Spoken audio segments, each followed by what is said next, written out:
Well, hi there, and welcome to a rebroadcast of my interview with Amazon retailing guru, Annalisa DiMarta. Nicknamed the closer, Annalisa's ability to execute turned a side hustle into several multi-million dollar businesses. Get ready to take a lot of notes. I've literally lost millions of dollars in this business, like millions. Like that's a weird thing to say to somebody. They're like, I've lost, but the resilience to come back to it, you just got to keep trying. And I remember at one point, my girlfriend was like, I was going through like a really like tough business position. And she was like, how do you guys do this every day? And I was like, well, you got two choices. Like, I can either like fold it up and like sell my house and go like live in the middle of nowhere, or I can just kind of keep putting one foot in front of the other and say like, okay, how do I swim out of this mess? And like, how do we make it better?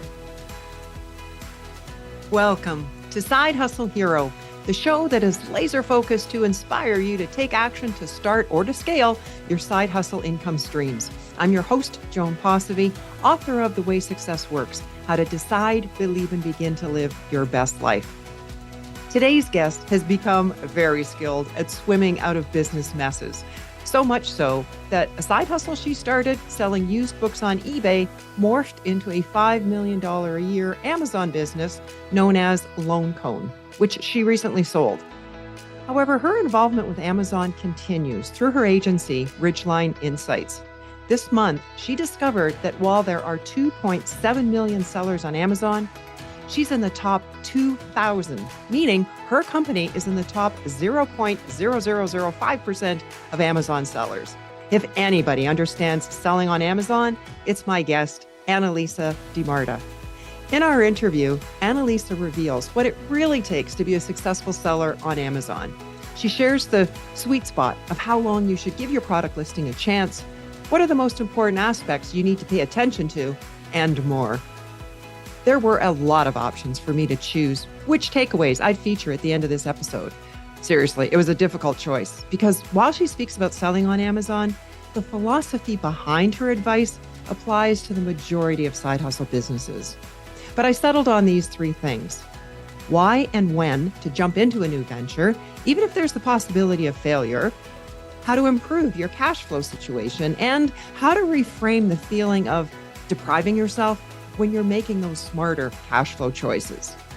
Now, here is my conversation with a top-ranking Amazon seller and side hustle hero, Annalisa DiMarta. Well, hey, Annalisa, welcome. Thank you for being here. Thank you so much for having me, Joan. I appreciate it. Your side hustle story started in college, selling used books to make extra money. Was that eBay, Amazon? eBay. And this was back when Amazon was just known as a book retailer. So it's like, 2005, going to estate sales, library sales, buying a book for $1. And it was kind of like intoxicating about it that it was, you'd buy a book for $1 and this is pre iPhones too. So we all had like smart flip phones. So Yes. you have to like rush home with a bag of books and, look up the titles. You learn publishing really quickly, first editions, all that stuff. And then I remember like taking pictures with like a point and shoot camera. Like there wasn't I the software remember we have those. today. Yeah. Yeah. Yeah. Now it's like everything is so much more simple. The hours I've wasted. But yeah, and that was it. And that was kind of this like sell a book for $1, or buy a book for $1, sell it for 5, 10, 15, $25. That was like, wow, this is Nice. great. Yeah, what a great Yeah. education on markups. But where did you get that idea to do that in the first place? We had a good friend of ours, my husband and I, at the time we were dating, him and his wife owned a bookstore. Mm, And he was like, and he would take us around once in a while to like because book selling wasn't like the internet really wasn't a thing for a lot of these guys. And he would go to like these obscure little towns to like buy and trade books. And it became this like neat little world. And he's like, you guys really should try this. And I remember just being like, gosh, like this is so silly because it was so simple. And then, yeah, just kind of just, wow, okay, this works. right. Oh, it's wonderful to have that person come along in your life and say, hey, how about this? Totally. No, I give him a Yeah. Sam. I give Sam a lot of credit. And then at some point, in addition to books, you expanded to other products? Yeah. So the challenge, right? So it's fun going to like yard sales, estate sales, Goodwill, and that's like, a nice treasure hunting, but it's not reliable, consistent, scalable. Okay. And at the time, Amazon was also building out its position as a marketplace. And it was also starting to do fulfilled by Amazon, which is where, you would send items into Amazon and they will fulfill it for you, which now is how we buy everything. But at the time, we literally had like bookshelves set up in their basement alphabetical order, and like we would manually ship people. I was in labor with one of my kids, Oh my. going to the post office because I was like, I don't know how long we're gonna be in the hospital for. So like we better ship these books now. So silly. Yeah. So then it just became this is not a scalable model. And there's some remainder books in there where you can buy closeout lots from like Barnes and Noble and different publishing groups. But and so it just became stuff. And so now they call it online arbitrage, but it was looking around for opportunities. And so it'd be closeout lots, like it would be like us versus Sierra Trading Post to go after like, 15 pallets of Nalgene water bottles. Or like I remember one time a tractor trailer showed up with 5 pallets of faucets, like Price Pfister faucets from Home Depot. Yes. It was like just their returns, liquidations, whatever.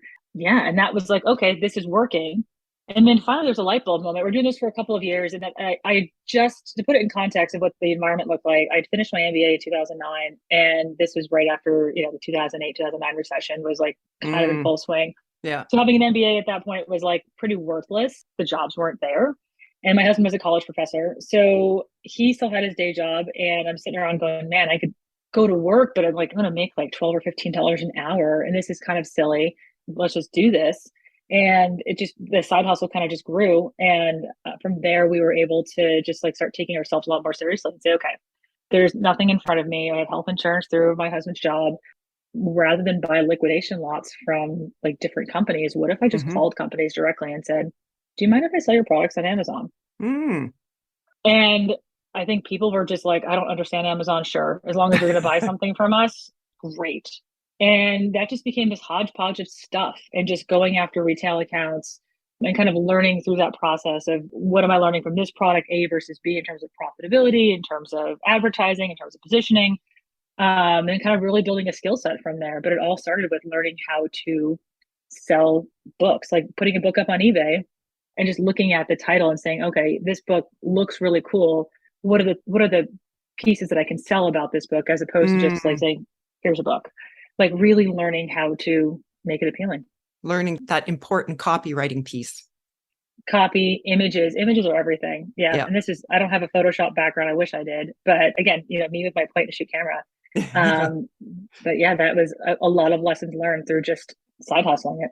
You're trying to turn that inventory as fast as you can. And there's definitely a bunch of just dogs in there, but at least the good was outweighing the bad.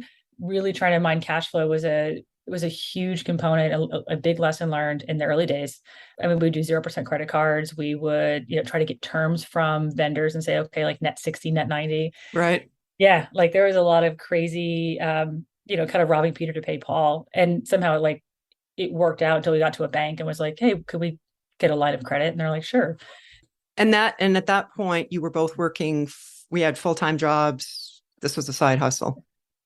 So we started selling books casually from 2005 to about 2009, 10. And then at that point, we decided to move and take ourselves seriously in about 2010, 11. Oh, wow. And then at that point, we were just operating out of our garage together, like my husband and I working together. And then about 2014, we took it very seriously. And we're like, okay, we need to start hiring employees. Like we're at a point now, this is, it's kind of like the first employee is like, what can they do? And how do we think about this? And also wanted to make sure there was a sufficient amount of work for that person to do. So in 2014, 2015, we brought on our first few employees.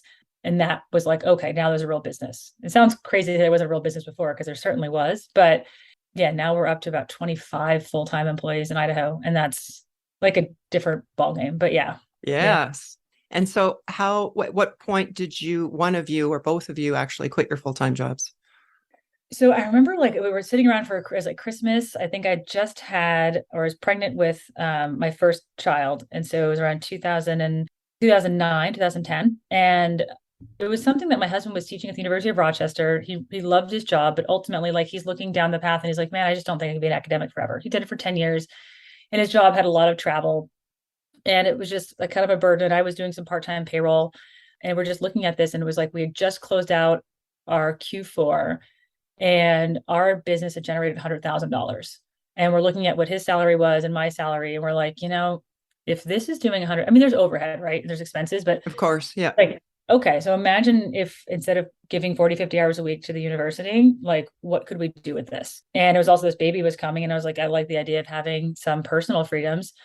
And that was kind of the tipping point that we're like, okay, and we're young, we're like, 29, 30, 35, somewhere, depending on our ages. Worst case scenario, we fail.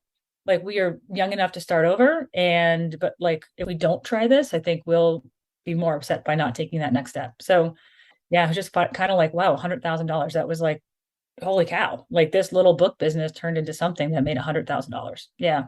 Yeah, that was mind blowing because when you think back to your first week or two or month where you were just selling a couple of books here and there to what it grew into, even at that point, well, would have the been whole amazing. point of the whole point of our first, the selling books was like, my husband had just bought a pickup truck and, they're expensive. And I think the goal was to pay like a $500 a month car payment. And so it was like, if I can pay this car payment, that's great. And that was and for years we kind of treated it like that. And it paid many bills, but it was finally that like tipping point of like, okay, there's something here that we should be going after.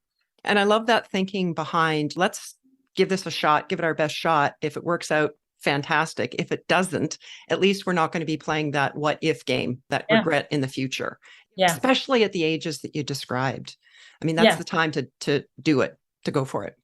Yeah, no, we were pretty diligent too in our personal financial lives, which I think it really helped us set up this business for success, was that we had done like monthly financial planning together.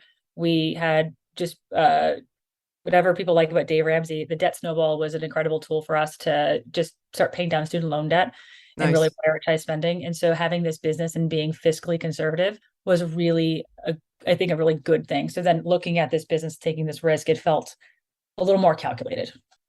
Like we can see how this will work out. Yeah, but still scary. It's always scary to take that. Absolutely. Like yeah, there's no safety net, right? And then when most people go shopping for their kids, it's just a shopping trip. But for you, one of those trips in 2016, I think it was, marked a real pivotal moment for you. Maybe tell us about that. So our business has been humming along at this point. Maybe I've got 5 or 6 employees. I've got 3 kids at this point. They're all 3 and under, which was chaos. And I go out to get one of my kiddos a pair of rain boots and go to REI. And I was just like, man, these are all like black and navy blue and just so like utilitarian, well made, but just like ugly. And adjacent to REI is Target. So I was like, well, let's go in there. And the selections for rain boots were just like flimsy, full of like garish characters. And I was like, man, but a light bulb went off. Something that in the agency that we didn't really get an opportunity to have was a controlled environment. So you sell all these products, but you're in this multivariate environment. So I couldn't tell if I made my page look like this, or if I advertised like this, or there's just a lot of unknowns because there's other sellers and different types of competition, and they weren't my own products. So I also couldn't confidently tell one of the clients like, hey, I want to try this. It's going to be a gamble. We may or may not, and it's going to cost you. You couldn't really isolate what was working and what was creating the sales. Not well. I mean, definitely assumptions, you see things over time, but we were really looking for kind of a test case that we could go to clients confidently and say, here's what we're going to do. And here's what we think the outcome will be with a lot more certainty. And so it was just like, all of a sudden it was like, poof, I'm looking at this and I was like, rain boots, this is it. Like there's nothing on the market. And I'm looking at my kids and I'm like, why isn't there just like a very basic, simple little dinosaur pattern? Why isn't there a cute little fairy pattern? Just something that like is matchable, durable. Kids are going to love it and parents will love it. And I will say, just having sold clothing and apparel for a long time, footwear is pretty intimidating because it's all the different sizes, all the different colors. Yeah. But it was the one area that I was like, I know this. I've bought a ton of clothing for clients. So I felt pretty capable. And then, naively, I mean, I look back now, things that could have gone wrong didn't, thankfully. But most times it takes a long time to get a product to market. It took me about 4 months to find a manufacturer, work with a couple of friends who are illustrators in town. They gave me some beautiful patterns, wired some money to the middle of nowhere in Hangzhou, China. It was like, fingers crossed. I mean, didn't even look at a sample in person, like all the things that like could have gone wrong, because this wasn't a brand. This was just like, hey, let me try this. And I bought what I thought would have been at least 6 months of inventory, sold out in 2 weeks.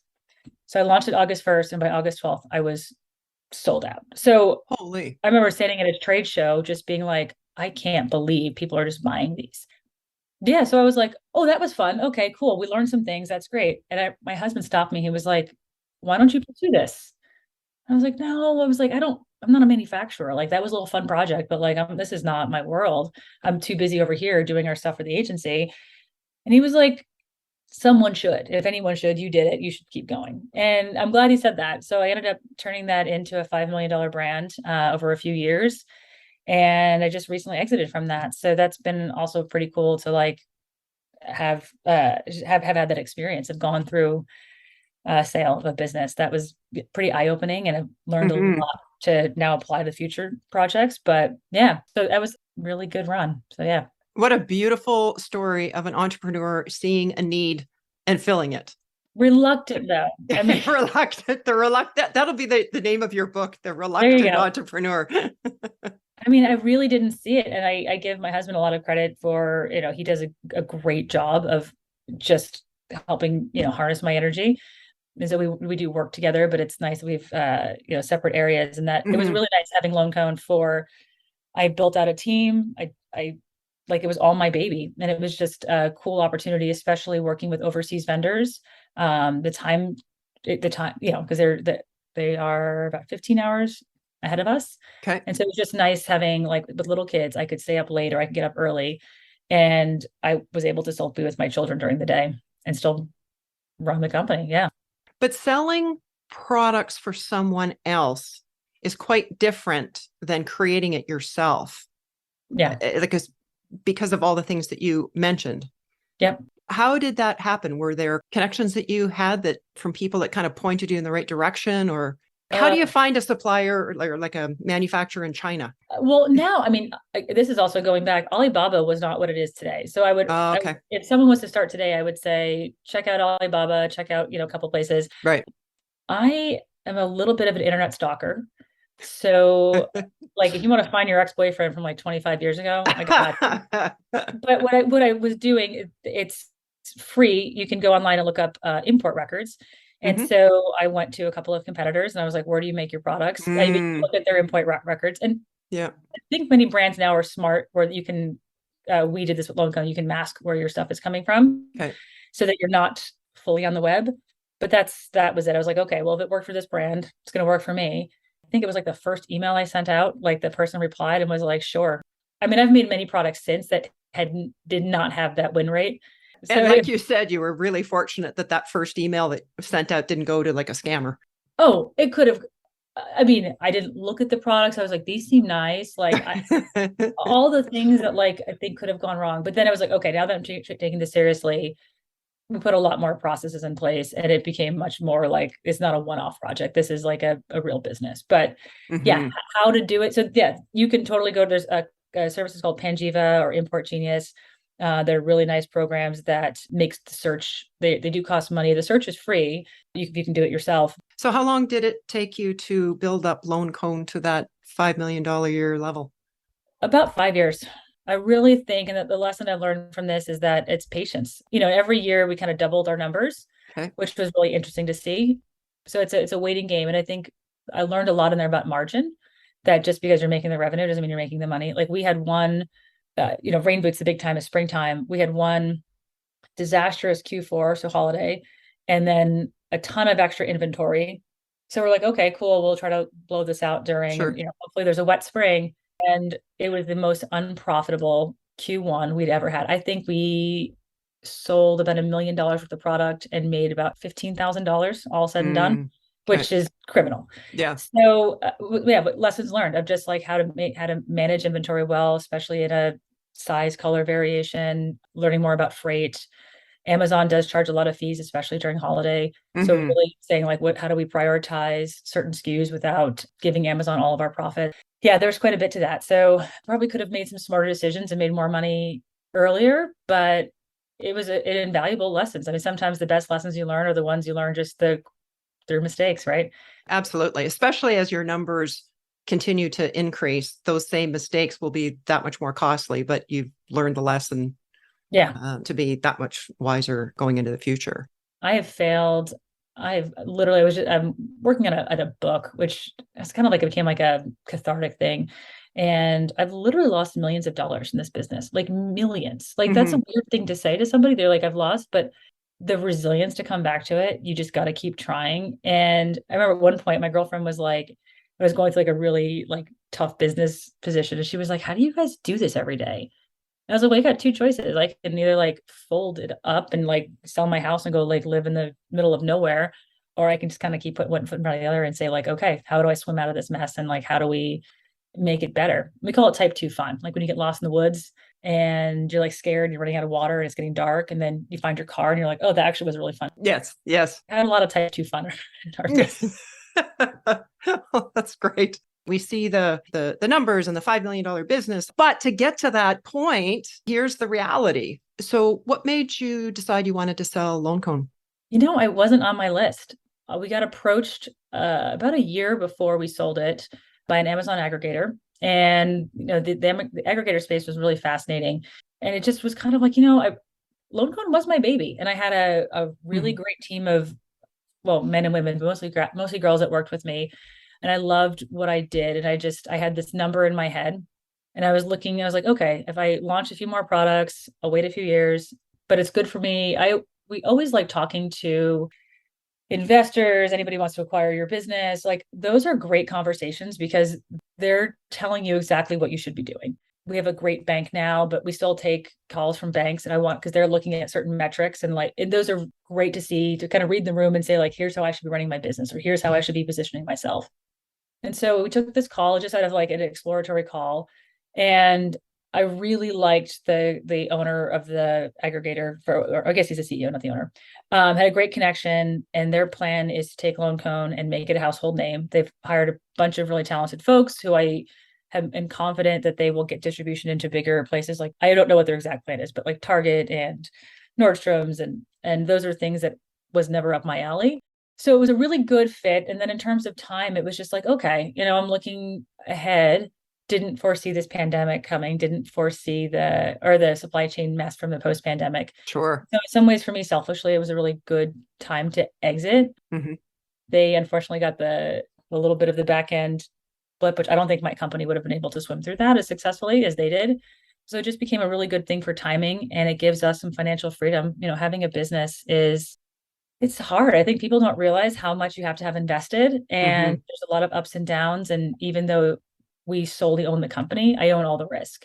And so having the exit was nice to allow us to be truly self-funded, that I don't need to rely on the bank, that these are all of my investments. And yeah, so it came at a really good time where I wasn't expecting it. It was just, okay, let me think through this. And it was just like, you know, this might be the right time. Like there's a certain ceiling of knowledge that I had. And I think that their team just brings in a lot more expertise that I couldn't. So it was a great time to pass the baby off. Sure, because then you could see it grow. They can take it to the next level. 100%. And so it was just really nice to say, oh, okay, we had this agency that's successful. Let's just absorb everybody inward and kind of just concentrate on one thing, as opposed to this, you know, two different businesses in a business. Right. Because what started out selling books as a side hustle, eventually you started selling other people's products. So Lone Cone was kind of like a side hustle to it. Yes. So you've sold that now. So you're working in the agency. That's your main baby now. That is, yes. So what kind of work do you do there? What's happening in that company? So we do Amazon channel management for a variety of mostly outdoor and lifestyle brands. We've got a couple of outliers to that, but mostly sports related. So camping, hiking, biking, fishing, and that tends to be our sweet spot. So what we do with the clients is we'll manage everything for them from terms of like inventory, demand planning, supply chain, obviously what you see on Amazon. So the content, advertising, which is critical to being successful on Amazon. So their ad strategy, and then reverse logistics. So customer service and returns. So it's soup to nuts. Okay. It's definitely, we do best with partnerships where partners are engaged. Really like having the collaborative, communicative relationships that it's for us. It's like, we're happy to take it on as hands-off as clients want to be, but I find that things are much more successful when the client's involved and we understand what's going on with their business globally. Like launching something new in REI, it's like, well, then we should be putting that as well on, you know, the Amazon storefront and like marketing it there, because there's a lot of cross-pollination. Sure. So, yeah. But me personally, I spend my time doing more business development, marketing. I really want to tap into your expertise selling in the Amazon space for our listeners who are currently part of the Amazon ecosystem, but also for those who are just thinking about jumping in. Yeah. Like, for example, there are a number of different ways to sell on Amazon. Maybe touch on those, and in your opinion, what's the best approach? Sure. Yeah. Well, the most common way I think just everyone starts off is doing that arbitrage, right? So maybe you're looking at your old books on your bookshelf and you have an old textbook, or you go to the Goodwill and you can find something there. Things tend to do better when they're new. So maybe at the grocery store, you see like a cart of like closeout, Halloween stuff. Is there a way that you could sell that on Amazon and make a profit? Okay. That's online arbitrage. That's or arbitrage in general. And I think that model does really, really well. But again, my problem with that is that it's not scalable, consistent. You're very much eating what you're killing, and you will stay a side hustle. And that's fine if you're just looking for pocket money, but it's a really good way to learn Amazon. It's generally a low overhead. Like you could go to the grocery store, spend $50 and probably make 175 net, and you're doing pretty well, right? Right. It's a great way to pay for your education. Oh, yeah. Yeah. Totally. Yeah, there's very little to lose. So yeah, I encourage everyone who's curious about Amazon, that's probably the easiest way. And then I feel like the next kind of move up from that is either private labeling or white labeling, black labeling. There's multiple different definitions, but it's essentially like when you go to the grocery store, right? The same can of green beans that's made by Del Monte is also making whatever Albertsons, whatever a grocery store is. Right. So similarly, you can get some products with your own logo on it. That's nice because it's your product, right? But you have a lot of marketing and branding to do. So there's a lot of work for someone to look at it and say, why would I buy your water bottle when I can buy Hydro Flasks? So what's your value? What's your value proposition? I mean, it works. There's a ton of searches. So there's people who build these great businesses on private label. And then there's a contract manufacturing, which is, I have this idea for a totally unique product and it's my product. And I'm going to work with an engineer, create some CADs, or however your product is designed. And then I'm going to sell that. And I think there's more complications at both the private label and the contract manufacturing. There's a lot more overhead, a lot more of a long-term investment.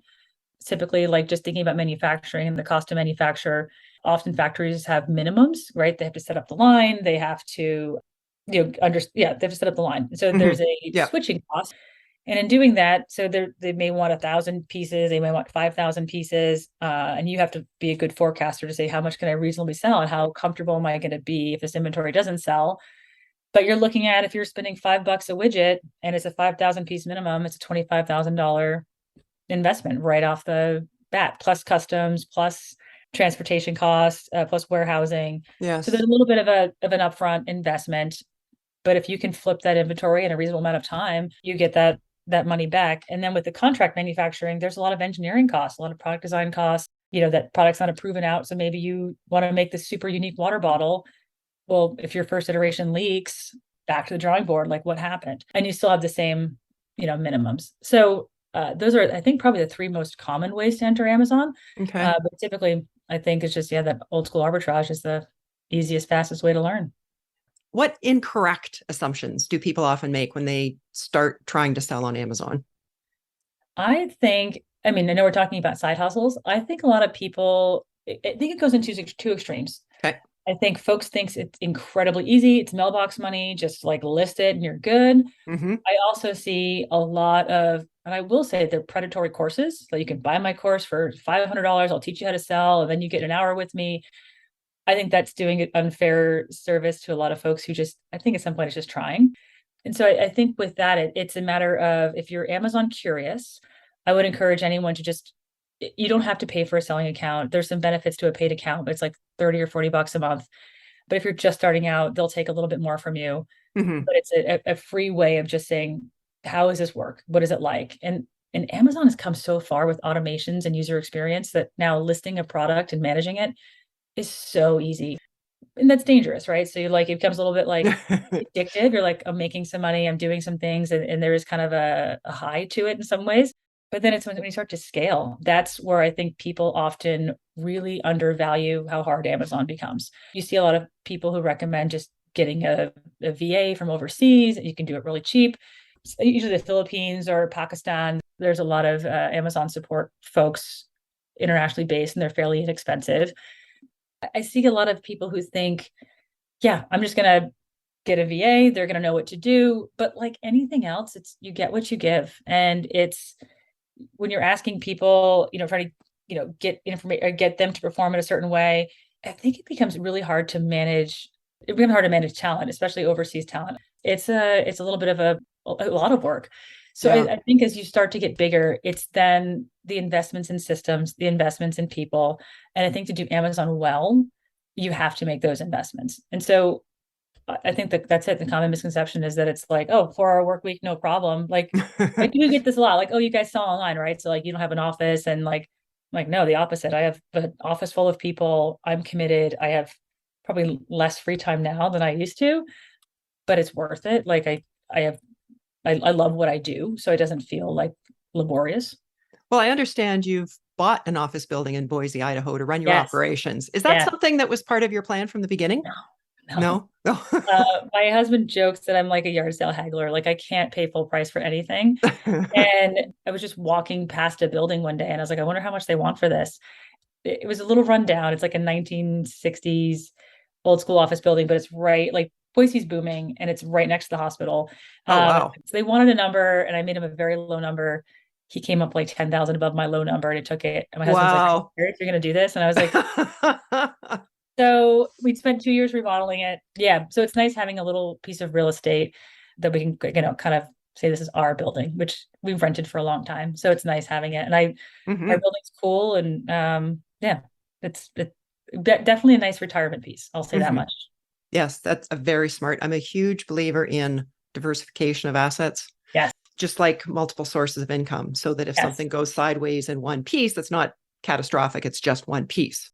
Exactly. And that's, when you're starting out though, you have no money. Like looking back, if I could have bought the building we were first in, I just didn't have cash. Right. And so it just all came at a really good time. We're like a couple good years, really trying to save all of our pennies.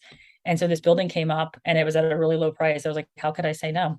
And then being a responsible business owner, the bank was like, sure, no problem. Like this was not so I guess it's just nice having a good financial track record because this is, for sure, have to make some investments. Yeah. Yeah. And to be able to jump at those opportunities, and good hats off to you for walking by that place. And rather than continuing to walk, your intuition said, you know what, I got to check this out. And then actually following through on it. I know. It makes my husband crazy. He's like, I can't believe you. He was embarrassed at the offer. And I was like, let's just try. No, they said no. I guess before I did all this, I did outside sales and I did a lot of cold calling.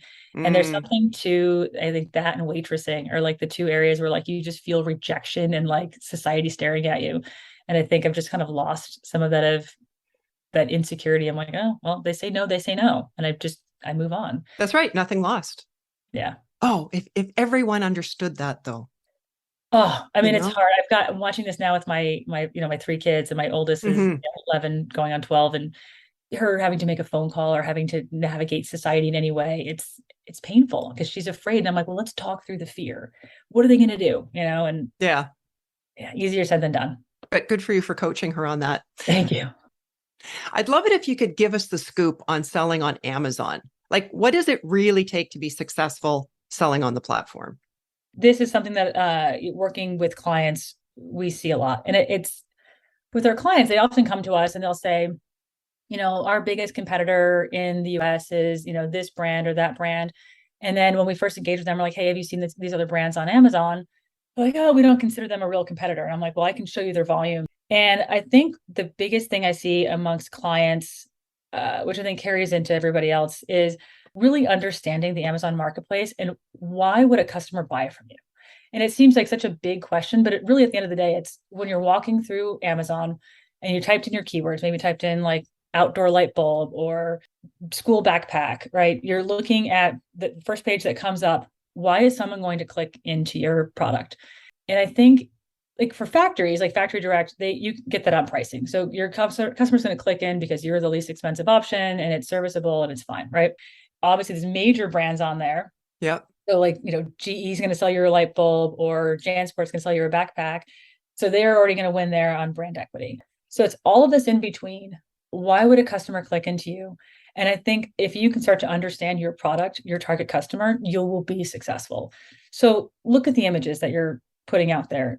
if you're selling a product for kids, which is what I'm used to with Loan Cone, does it look kid friendly? Like it sounds basic, but like sometimes you look at photos and you're like, what was that brand thinking? Like you are a camping brand. Why are you showing me pictures of a tent assembled on a piece of pavement? Like it sounds really simple, but like step one, I want to see your tent with a wooded scene, right? When you started describing that, what flashed in my mind was the Loan Cone website.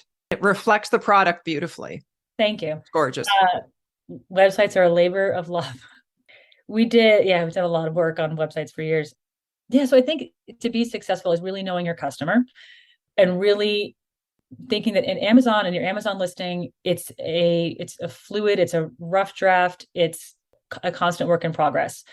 The second you have a moment of success, you have a target on your back. And I have just found that it's imperative to take your top sellers at least once a quarter and just look around. Who else has entered the market? Are they comping you? Again, if you have legal protections, maybe there's a way you can have that listing shut down. But I think it's the devil's in the details with Amazon. And I think the difference between being an okay seller and a successful seller is really making sure you're talking to your customer, making sure you're putting that product in the right light. And you're thinking through like, what would a customer want to see? What are the things that are really important? Obviously, you don't want to sell junk either, but if you start with a good product, I think everything else is going to come down to branding, marketing, and positioning. And so if I wanted to jump into that space, how long should I give myself to sell? Yeah. So my general rule of thumb I've learned is 3 years, and it seems like an incredibly long amount of time. Like some of our clients we've worked with in the past were fast fashion. So like, every season this is the new spring collection, this is the fall collection. And it was painful because you're constantly launching, you're constantly trying to get reviews and you're constantly trying to survive in just this very hyper competitive environment. Mm-hmm. So I found working both with clients and with Loan Cone, any SKU I launched, it was like the 3-year mark was finally, gosh, it does seem long, but it was finally where you've gone through a couple of holidays, you've gone through maybe some supply chain issues, you've had late products arriving late, products arriving early. You've gone through enough stuff that, and you probably in 3 years from now, you should have a couple thousand reviews. So it's working well with your product. But definitely there's some times where I've launched a couple of products in the last year. I'm literally sitting at like the 18-month, 2-year mark, and I'm questioning like, as like profitability margins getting tanked, is this something that I should keep going? And I'm like, no, I'm going to stick this out. Like 3 years tends to be the sweet spot of, is this working? And typically, if you've lasted 3 years, it does work. Valuable point. Thanks for that. So bottom line is give it some time. Don't give up too early. That's kind of life, right? Like the more you or something. Yeah.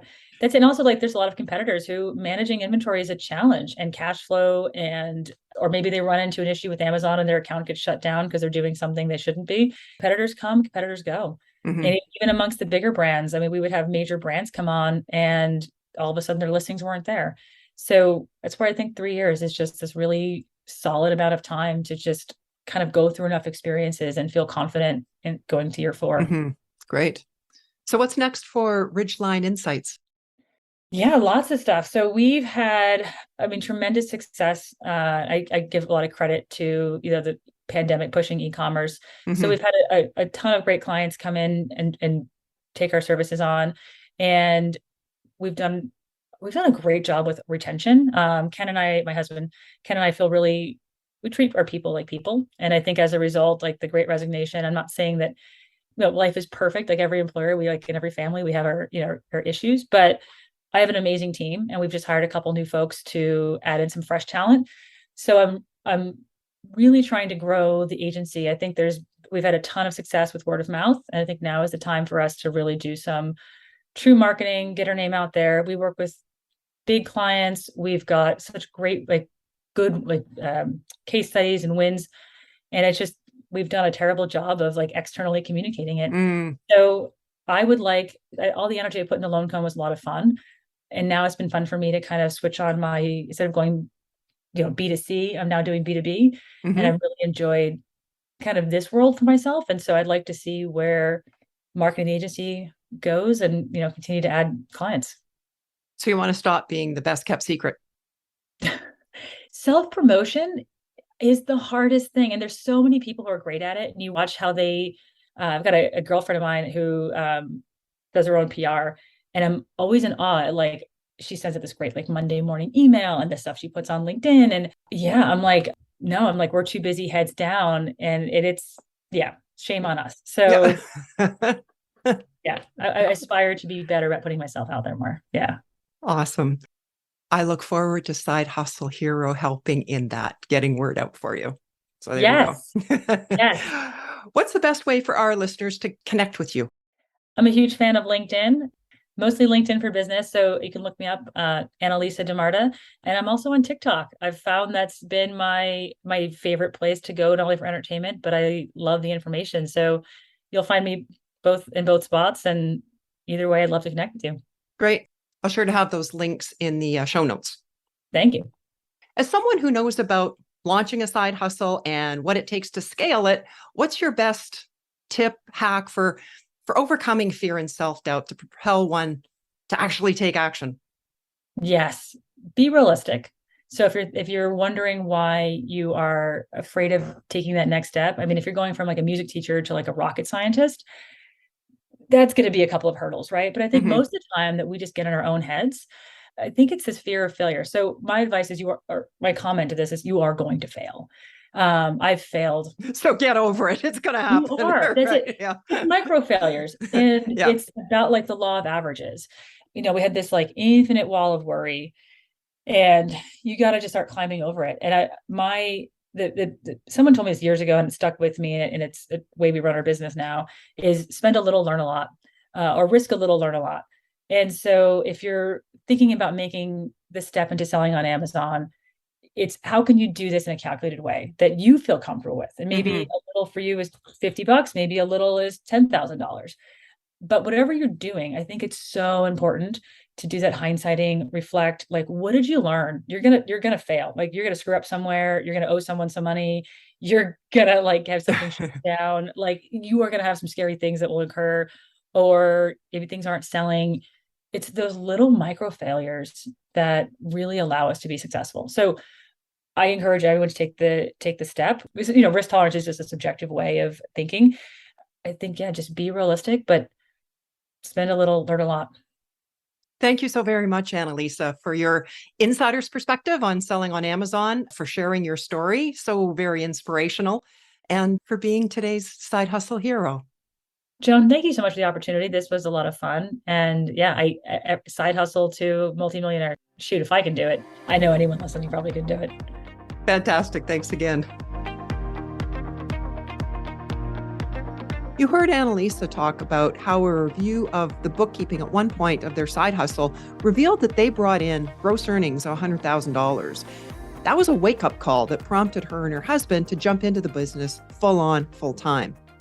But she also said that there was certainly no guarantee of her company's success. But she didn't want to be in the position in the future of being upset by not taking the chance, by regretting not going for it. We all know there are no guarantees in life. But if you've got a passion for something, an idea you want to pursue, go for it, especially if you're young. Now is the time to experiment and learn. I love it when she said her motto is risk a little, learn a lot. That should be everyone's motto, regardless of age. When I was 26 years old, I faced a career trajectory in the banking business. In fact, I turned down a promotion and instead moved to the other side of the country on a whim and a prayer. I had no idea what the future held, but I knew I wanted something different than a life in banking. Part of my reasoning was that I honestly would prefer to try something and have it not work out than to not try and in the future play that what if game. What would have happened if I had moved across the country and embarked on the life of an entrepreneur? Instead of playing that game, I threw the cards on the table, walked out, and headed west to find out.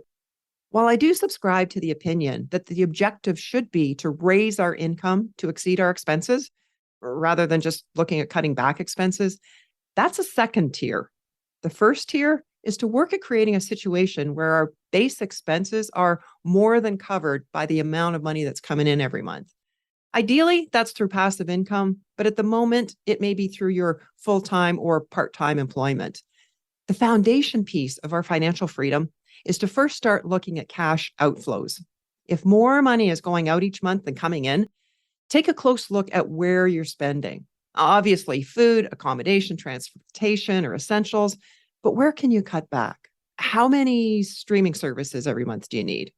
Do you really need to be paying for food delivery? Can you walk, bike, or transit rather than take an Uber or drive your car? Wouldn't you rather put some of that money towards your side hustle that can potentially bring your financial freedom sooner? And to make those choices easier to make, here's the last takeaway. When you make a conscious choice of, instead of having 4 streaming services, I'm going to cut back to 1, don't think of it as a loss of 3, but rather as a smart choice you're making because you're freeing up cash to apply to your side hustle so that you've got the potential to become financially free that much quicker. And then later on, your income can handle as many streaming services as you want. Annalisa talked about the advantages of being fiscally responsible and counting pennies in the early days so that she built up a good credit rating and was able to leverage that goodwill with her banker to take advantage of and jump on opportunities. Now, you may purchase the winning lottery ticket, buy the right stock, or hodl the right cryptocurrency. All those things involve forces beyond your control. But what is in your control is to follow the advice I've outlined as part of your strategy to become financially free and have more fun with your side hustle.